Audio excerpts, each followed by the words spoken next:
got on my leather jacket thriller. The show ain't nothing iller. Man, I'm a lady killer. If I want her. Pasar merupakan salah satu tempat terpenting dalam kehidupan sehari-hari masyarakat.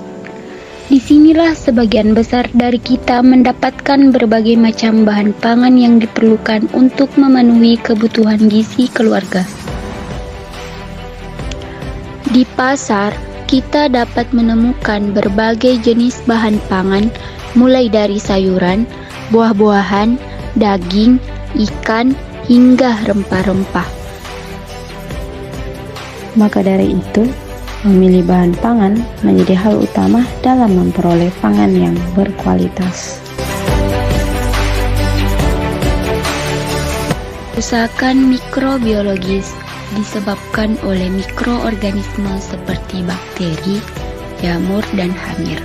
Ini sering terjadi pada bahan pangan setengah jadi dan makanan, menghasilkan racun berbahaya jika dikonsumsi. Kerusakan biologis disebabkan oleh serangga dan hewan pengerat yang dapat merusak fisik dan kualitas pangan. Kerusakan mekanisme terjadi akibat benturan atau tekanan, misalnya buah yang memar atau sayuran yang sobek selama pengangkutan.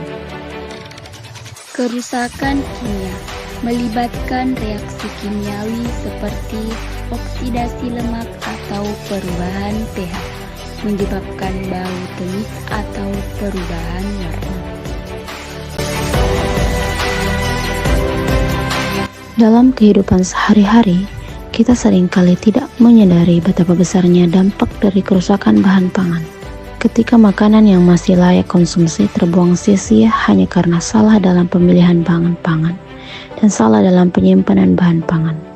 Kerusakan bahan pangan tidak hanya berarti hilangnya nilai ekonomi, tetapi juga kerugian besar bagi sumber daya alam yang digunakan untuk memproduksi pangan tersebut.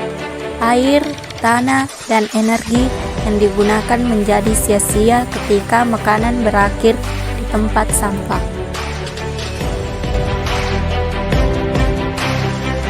Langkah-langkah mengurangi kerusakan bahan pangan yang pertama yaitu perencanaan dan pembelian bijak. Maksudnya, buat daftar belanja dan rencana menu sebelum pergi berbelanja untuk memastikan Anda hanya membeli apa saja yang dibutuhkan.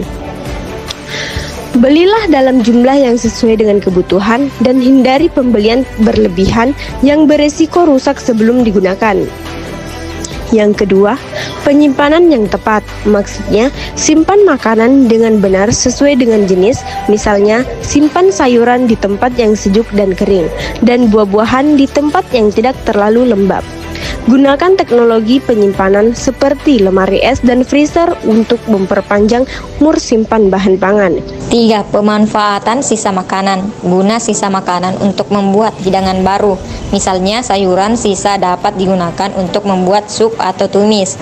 Berbagai dengan tetangga atau komunitas jika ada bahan pangan yang berlebih sebelum kadaluarsa. 4. Edukasi dan kesadaran. Edukasi diri sendiri dan orang lain mengenai pentingnya mengurangi kerusakan bahan pangan. Memilih bahan pangan yang tepat adalah keputusan yang memiliki dampak besar pada kesehatan kita, lingkungan, dan komunitas lokal. Dengan mengedukasi diri sendiri tentang nutrisi dan membuat pilihan yang bijaksana, kita tidak hanya meningkatkan kualitas hidup kita sendiri, tetapi juga berkontribusi pada keberlanjutan bumi kita. Mulailah dengan langkah kecil dan lihat bagaimana perubahan dalam pilihan pangan Anda dapat membawa manfaat besar bagi kesehatan dan kesejahteraan kita.